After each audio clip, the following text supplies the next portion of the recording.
भारत सरकार के गृह मंत्रालय द्वारा जारी दिशा निर्देशों के तहत आजमगढ़ जिले में एक व्यापक मॉक ड्रिल का आयोजन किया गया।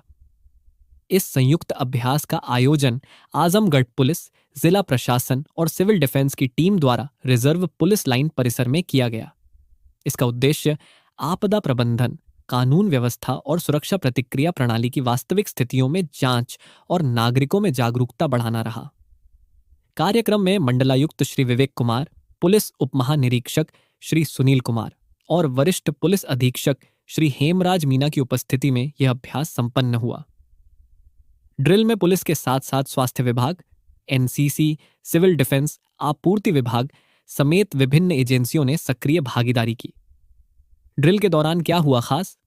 आपातकालीन स्थिति का सजीव अनुकरण करते हुए पुलिस, अग्निशमन दल और एम्बुलेंस टीम ने त्वरित प्रतिक्रिया का प्रदर्शन किया। यह अभ्यास पूरी तरह योजनाबद्ध था, जिससे सामान्य जनजीवन प्रभावित न हो, इसका विशेष ध्यान रखा गया। सभी विभागों के बीच तालमेल और आपात स्थिति में संसाधनों की उपलब्धता को परखा गया। नागरिकों को निर्देश दिए गए कि मॉक ड्रिल को लेकर किसी भी प्रकार की अफवाहों पर ध्यान न दें। ब्लैकआउट की स्थिति में सतर्कता जरूरी। ड्रिल के दौरान नागरिकों को संभावित ब्लैकआउट जैसी स्थितियों से निपटने के उपायों की जानकारी भी दी गई। प्रशासन ने बताया कि ऐसे समय में सभी प्रकार की लाइटें और बिजली उपकरण बंद रखें, घर की खिड़कियों को ढंकें, वाहन रोक दें और सरकारी निर्देशों का पालन करें। क्या न करें? किसी भी प्रकार की रोशनी न जलाएं, सड़क पर न निकलें, शोर न करें और सोशल मीडिया पर अफवाहें न फैलाएं। बिना कारण कॉल करके आपात सेवाओं की लाइन न रोकें। आजमगढ़ पुलिस ने आमजन से अपील की है कि वे प्रशासन को सहयोग दें, मॉक ड्रिल जैसे प्रयासों को गंभीरता से लें और आपदा की स्थिति में सुझाए गए दिशा निर्देशों का पालन करें। आपकी सतर्कता ही आपकी सबसे बड़ी सुरक्षा है। रिपोर्ट इसके शर्मा, आजमगढ़। पुलिस लाइन में मॉक ड्रिल किया गया है, क्या क्या चीजों पे फोकस किया गया सर? देखिए, आप सभी को जानकारी है, आज पूरे प्रदेश में सभी जनपदों में मॉक ड्रिल किया गया, जिसमें एयर स्ट्राइक होने पर किस तरह की इमरजेंसी क्रिएट होती है, क्या क्या प्रिकॉशंस सभी को लेने होते हैं, इसी के बारे में आज यहाँ पे पुलिस लाइन में मॉक ड्रिल का आयोजन किया गया था, जिसमें हमारी फायर सर्विस की जो टीमें हैं उनके द्वारा, इसके अलावा जो सीएमओ साहब की जो टीम है, मेडिकल जो टीम है वो, और पुलिस लाइन का जो स्टाफ, क्यूआरटी, इन सभी के द्वारा, इसके अलावा जो हमारे एनसीसी स्काउट्स और जो आमजन है उन लोगों को भी यहाँ पे बुलाया गया था, जिससे कि उनको डेमोन्स्ट्रेशन दिया जा सके, उनको बताया जा सके। तो इस तरीके से एक डिटेल में यहाँ पे आज कार्रवाई हुई थी। और सायरन का यूज कैसे होता है, सायरन की आवाज़ कैसे आती है, किस तरीके से जो पैनिक सायरन है वो बजाया जाता है, और उसके बाद में क्या ड्रिल अडॉप्ट की जाती है, ये सारी चीज़ों को करते हुए आज पहले यहाँ पे सायरन बजाया गया। उसके बाद फिर उसके जो इमरजेंसी है उसको शो करते हुए, और पहले फायर फाइटिंग की जो व्यवस्था है वो की गई थी। इसके अलावा अगर कहीं इस तरह की जो घटना होती है तो उसमें कोई बिल्डिंग में आदमी फंस जाता है तो उसको कैसे कैजुअलिटी है उसको वहाँ से निकाल के और उसको कैसे उसको हॉस्पिटल पहुँचाया जाता है, इसकी जांच पर वो कार्रवाई की गई थी। उसके बाद में घरों में आग जलने की जो घटना हो जाती है तो उस पर किस तरीके से उसको आग बुझाई जाती है, चाहे वो गैस सिलेंडर की आग हो, चाहे वो पेट्रोल की आग हो, चाहे वो इलेक्ट्रिसिटी की आग हो, तो उसको बुझाने के जो तरीके हैं वो यहाँ पे फायर सर्विस वाले हमारे जो स्टाफ है उनके द्वारा, सीएफओ साहब के द्वारा उसका डेमोन्स्ट्रेशन किया गया। इसके अलावा जो शासन के द्वारा जो 18 रेंजों में जो इमरजेंसी के लिए जो मल्टी व्हीकल है वो प्रोवाइड कराया गया है, तो उसके जितने भी इक्विपमेंट्स थे उन सभी का डेमोन्स्ट्रेशन भी किया गया और उनके बारे में सबको जानकारी भी दी गई। और यूपी 112 की जो हमारी जो गाड़ियाँ हैं उनमें क्या क्या फैसिलिटीज़ है, कैसे वो फर्स्ट एड बॉक्स उनके पास में होता है और क्या क्या चीज़ें होती है, सीसीटीवी कैमरे उनके पास में है, तो इन सभी का एक पूरा एक यहाँ पे किया गया था। और इसके साथ ही साथ जो हमारा ड्रोन कैमरा है उसका इमरजेंसी के टाइम पे हम क्या कैसे उसका हम यूज करेंगे, इसकी भी हम लोगों ने आज यहाँ पे डेमोन्स्ट्रेट किया गया।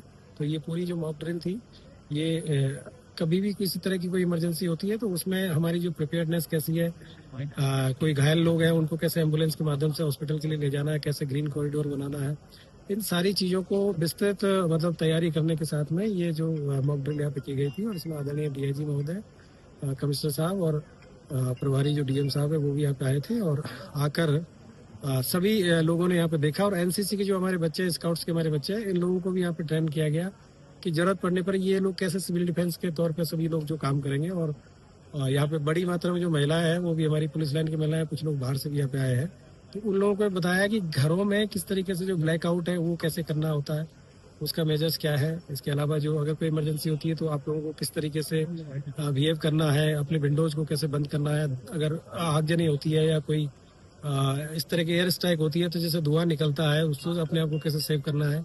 बिल्डिंग में यदि कहीं पे कहीं एक्सप्लोजन होता है तो बिल्डिंग में किस तरीके से आप लोगों को कौन सा जो हिस्सा होता है वो इम्पोर्टेंट होता है जहाँ पे आप छुप के और मतलब अपनी जान बचा सकते हैं। और उसके बाद में वहाँ पे जब रेस्क्यू टीम आती है तो रेस्क्यू टीम को किस तरीके से एसओएस जो सिग्नल है वो देना होता है। इस तरीके से सारी चीज़ों को काफ़ी मतलब बड़े विस्तार से सभी को समझाया गया और एक अभ्यास किया गया जो कि बहुत ही अच्छा रहा। सर आज ब्लैकआउट भी होना है रात में 9:30 से 9:45 तक के। उसके लिए भी सबको ब्रीफ किया गया और सभी को मतलब सब लोगों को आज दिन में मैसेज भी किया गया है। सभी जो यहाँ के स्टेक होल्डर्स हैं सभी को उनसे बातचीत भी की गई है। तो 9:30 से लेके और 9:45 मतलब 9:30 से लेके 9:45 के बीच में एक ब्लैकआउट का अभ्यास भी पूरे जो जिला मुख्यालय है यहाँ पे कराया जाएगा। और उसमें सभी से यही अनुरोध है कि उस समय किसी प्रकार का कोई पैनिक ना क्रिएट करें। अपने घरों की जो बत्तियां जो बहुत जरूरी नहीं है उन सभी को बंद कर दें। विशेष तौर से जो बाहर जो जली रहती हैं पर्दे अपने बंद कर लें, खिड़कियां अपनी बंद कर लें। और जो इमरजेंसी सर्विसेज है वो कहीं पे इंटरप्ट ना हो इसके लिए भी बता दिया गया सब लोगों को कि उन पे उनके बाहर की लाइटें सिर्फ बंद करें। बाकी जो इमरजेंसी सर्विसेज है, हॉस्पिटल्स हैं और अन्य कहीं जो इस तरह के जो कार्य चल रहे हैं तो उस पर कहीं पे किसी प्रकार का इन चीज़ों को फॉलो नहीं करना है। लेकिन बाकी जो रोड लाइट्स हैं, घरों के बाहर की जो लाइट्स हैं और जो भी इस तरह की जो लाइट है उन सबको बंद करना है, जिससे कि एक हम लोगों को इसका भी अभ्यास हो सके कि ब्लैकआउट करना है तो कैसा रहेगा। और उसकी हम ड्रोन कैमरा के माध्यम से फोटोग्राफी भी कराएंगे, जिससे कि ऊपर से कैसा दिखता है और एयर स्ट्राइक होती है तो उसका क्या बेनिफिट होता है अगर ब्लैकआउट करने का। इन सारी चीज़ों का भी अध्ययन इसमें किया जाएगा। ठीक है सर।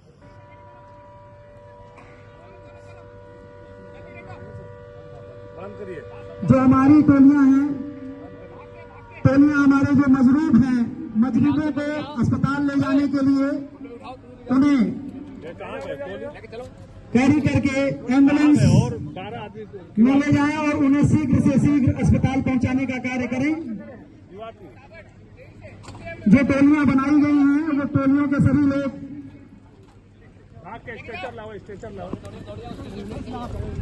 स्ट्रेचर निकालो, गाड़ी से स्ट्रेचर निकालो, गाड़ी पर पहुंचो, एम्बुलेंस की गाड़ियां घायलों को ले जाकर यहाँ पुलिस लाइन में जो अस्पताल है वहां पर रोकेंगे।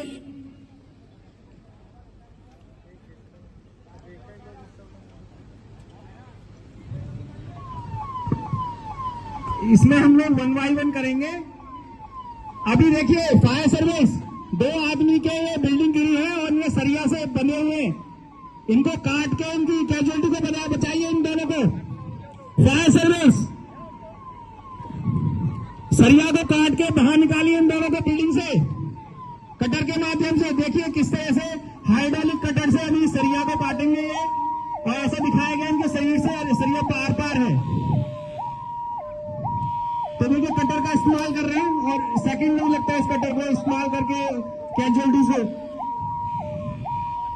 स्ट्रेचर वाले देखिए कैजुअलिटी निकली है, उधर जो सरिया वाला इसका कैजुअलिटी को उठाइए, जैसे सरिया काट के निकाला इसका कैजुअलिटी को उठा के एम्बुलेंस में जाइए तुरंत।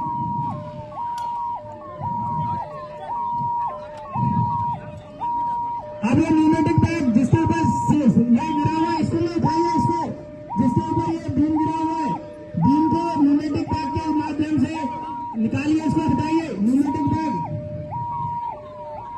न्यूमेटिक बैग के माध्यम से कैजुअलिटी बचाए, उसको बताएं कैसे ये कैजुअलिटी जैसे बीम गिरा हुआ है उसमें आदमी नीचे फंस गया है तो हम बीम को ऐसे साधारण तरीके से उठा नहीं सकते, तो न्यूमेटिक बैग के माध्यम से हम लोग बीम को उठाएंगे और कैजुअलिटी को सेफली बाहर निकालेंगे और फिर एम्बुलेंस में रखकर उसे हॉस्पिटल में पहुंचाएंगे।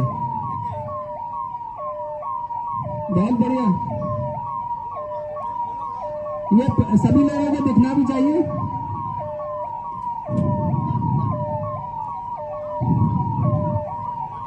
दोनों तरफ से, एक तरफ से स्प्रेडर लगा लो।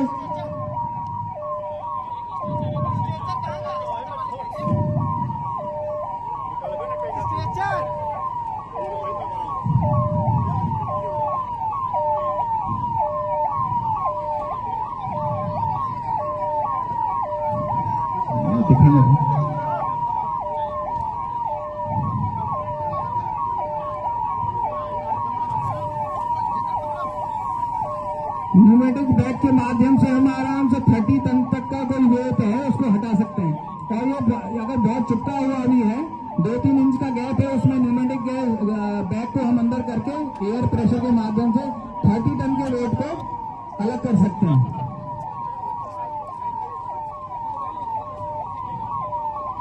नेक्स्ट जो होगा अभी कैजुअलिटीज में सबसे एम्बुलेंस बचाइए।